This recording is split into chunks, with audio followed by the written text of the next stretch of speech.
सांगली जिल्ह्यातील अजून ते उमेदवारीची अजून तिढा सुटणार, ज्याबद्दल तुमची काय प्रतिक्रिया आहे? सांगली जिल्ह्यातील उमेदवारीचा तिढा निर्माण कोणी केला हा पहिला प्रश्न आहे.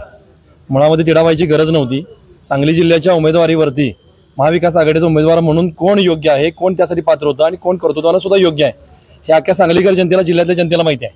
त्यामुळे हा तिढा ज्यांनी निर्माण केला त्यांनीच आताही सोडवायची वेळ आलेली आहे. आणि हा तिढा जर असाच राहिला, मी याला तिढा अजिबात म्हणणार नाही, कारण जनतेच्या मनातला उमेदवार कोण आहे हे अख्ख्या सांगली जिल्ह्याला माहिती आहे.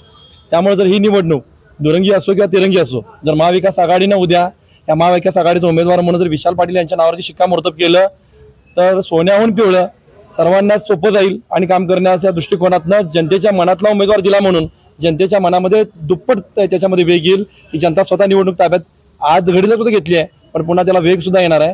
त्यामुळं आजच्या घडीला मी या तुमच्या चॅनलच्या माध्यमातून विनंती करतो की जो काही तिढा निर्माण केला आहे तो तिढा निर्माण व्हायची अजिबात आवश्यकता नव्हती.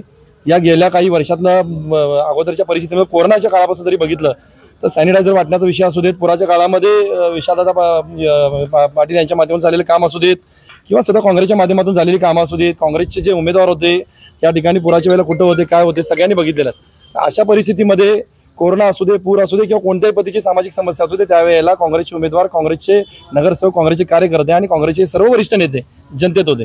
आणि गेल्या 5 वर्षामध्ये असणाऱ्या या परिस्थितीमध्ये ज्यांचं नाव आज महाविकास आघाडीकडून उमेदवार म्हणून डिक्लेअर झालंय, घोषित झालंय, तर ते कुठे होते? असो हरकत नाही, आम्हाला कोणाच्या नावावर टीका करायची गरज नाही, परंतु विशाल पाटील हेच योग्य उमेदवार आहेत हे एवढंच मला या ठिकाणी जाणीवपूर्वक सांगायचं आहे. आणि याचा विचार पुनर्विचार व्हावा.